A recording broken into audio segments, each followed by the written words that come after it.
It's the new year and we are back from a little break. Grab your coffee and let's catch up. This video is a recap of the last couple of years in the chateau, but with a view to what's coming next. We're settled in and ready for the long term. In this video, we retour the main floor of our castle, share teasers for future plans, and unveil our goals for life in France. Priority 1 is still the bathroom plan. There are exciting times ahead. Hi everyone, welcome to the Château de Saint-Germain-des-Prés. We are so glad and happy to show it to you, finally. Come on in. All right, welcome everybody to the Chateau. Come on in.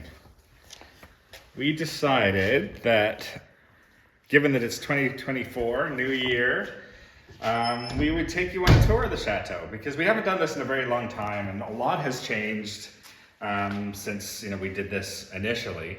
So we thought we would just take you room through the Chateau and see the progress we've made and talk a little bit about the plans that we have for the future. We bought the Chateau mostly unfurnished, a few key pieces, not including that piano you see. And our focus for the great room has really just been making it a comfortable seating area for guests. We do have longer term plans of making it a brighter space, but that's not on the books for 2024. And because our chateau doesn't come with a lot of written history, it was important for us to spend some time learning about it so we can make more sympathetic decisions. For example, the other thing that we absolutely adored in here was this fireplace. I, for one, when I saw it, fell in absolute love with it. It has an amazing frieze on it, and it's got a frieze of a horse, and we're not 100% sure where it is or what it is, but we are definitely going to research that and try and figure out what that is. We have one of our favorite features in here, which is the fireplace.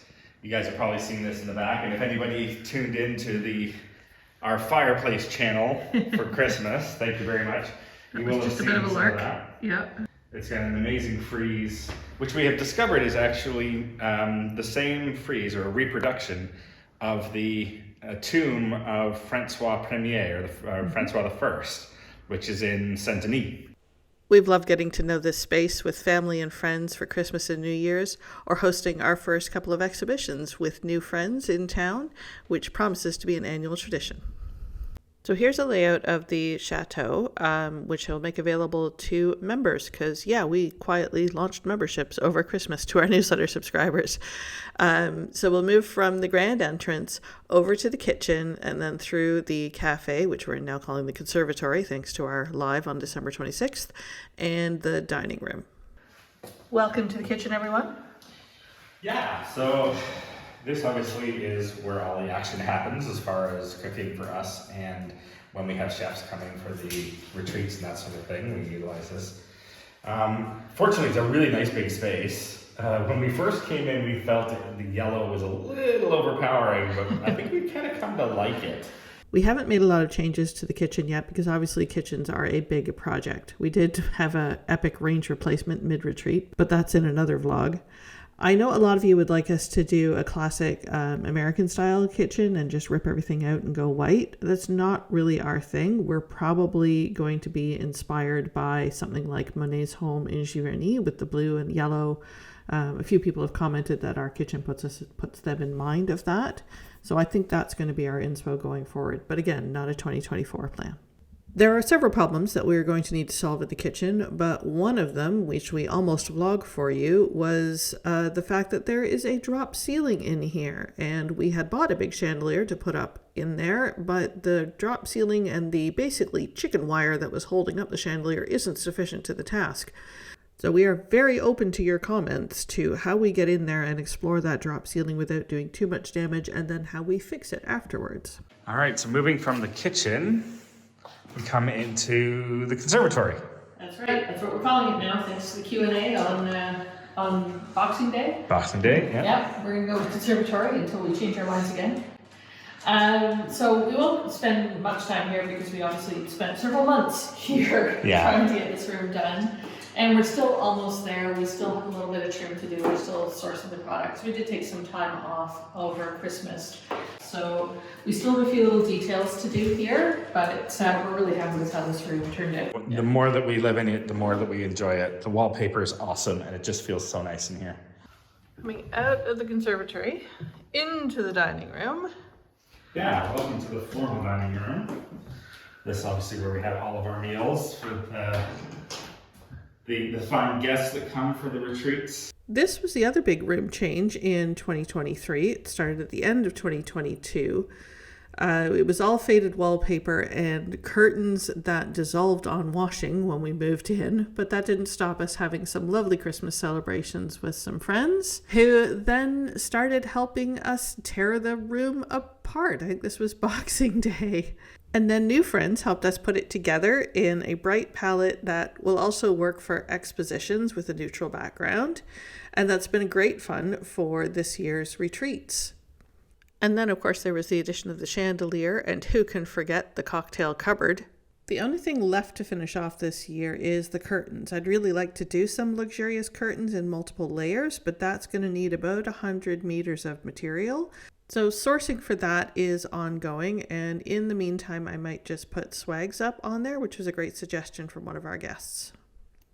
From the dining room, we head back across the green entrance to the salons. So when we moved in, these were two separate salons with a wall dividing them. It had been sympathetically installed, so with some help, we removed that wall and turned it back into one elegant space, which cost us some electrics and heating, but was worth it for the proportions of the space. Currently, these rooms work as an exposition space and for the retreats. We'd like to move the retreats out to the barn area, to Steve's studio, and then continue to have expositions here. Our long-term plans are to turn the Grand Salon side into an elegant reception room. And on the Petite Salon side, it'll be a combination of reading music room with maybe a little reading nook in the alcove. And really, we'd love your comments on that aesthetic. And of course, this does lead out to our terrace as well, which we won't show you too much because the terrace is, again, Needs work. work in progress, but it's nice to have some space just off here. So both doors lead out to this small garden this side, and we do need to fix up the terrace, and eventually that will be a nice entertaining space as well. That's it for our tour of the main floor. Let me know if you found this video interesting and helpful in the comments, and we'll do one of the second floor if you like.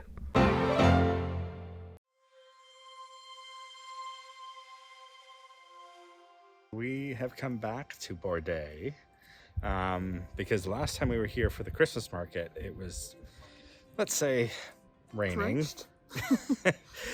It was really heavy rain, and we are going to go check out the Château de Bourdeilles. Yeah. We've heard amazing things. Apparently it's medieval on one side and Renaissance on the other, and apparently the Renaissance part has amazing furnishing, so we're really looking forward to checking this out. And they've got a big poster, a big banner for Eleanor of Aquitaine, so it can't be bad. Exactly. So let's go check out the Château de Bourdeilles.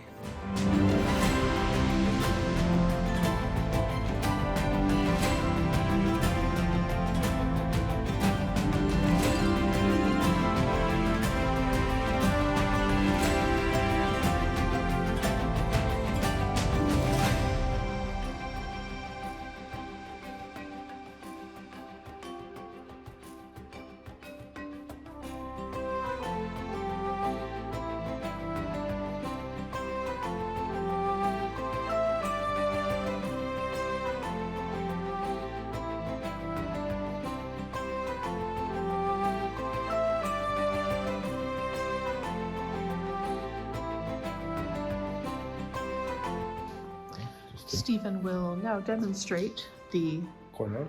The classic French game, Cornol.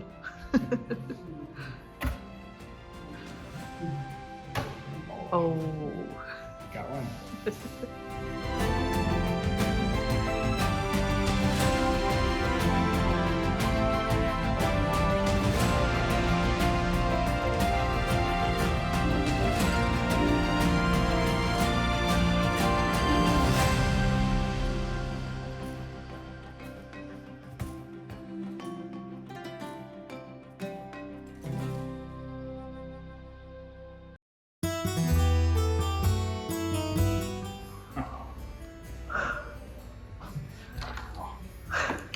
How cool is that? It's your sort of room, isn't it? Definitely. My sort of room too, those tapestries. Oh my goodness. The painting work.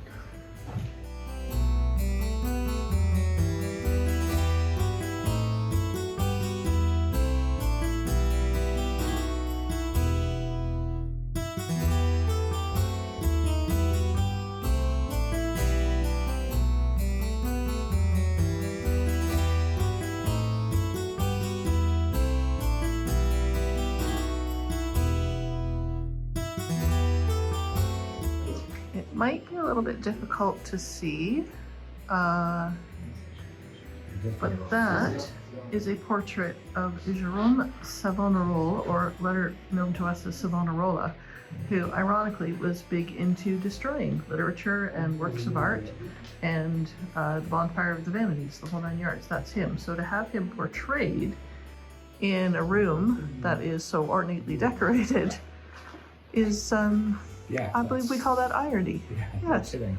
Yeah. Hopefully it's sort of in the face of Savonarola for what he did, because he really tried to ruin the world of beauty. Yeah. Interesting.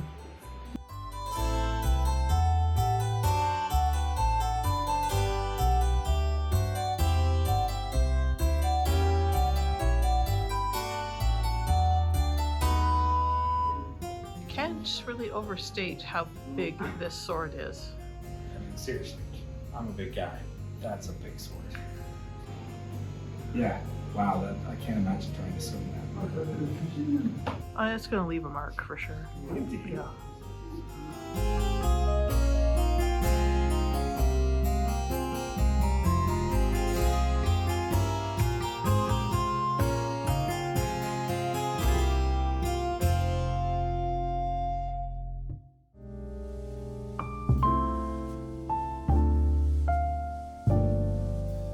Well, it is New Year's Eve, and we decided to come to Limoges to see if there was a street festival or a party going on, and You sadly, can see what's happening behind us. it just doesn't seem to be a thing. We're surprised. We're a little surprised. We thought that there would be, I don't know, concert going on, or at least, cafes open and a bit of a party atmosphere, but This will teach us not to throw our own parties in it. yeah. Yeah. Apparently, we're just gonna have to turn the chateau into a big party for New Year's Eve next year. Don't you think? That's a plan. Yeah, seems to be the case. So, All well, we give it a shot. Beautiful lights. That is not the midnight bell. No, that's It's 10 o'clock. 10 o'clock, yeah. All right. Antique shopping next. Well, Happy New Year's, everybody. Happy Anyway. New Year.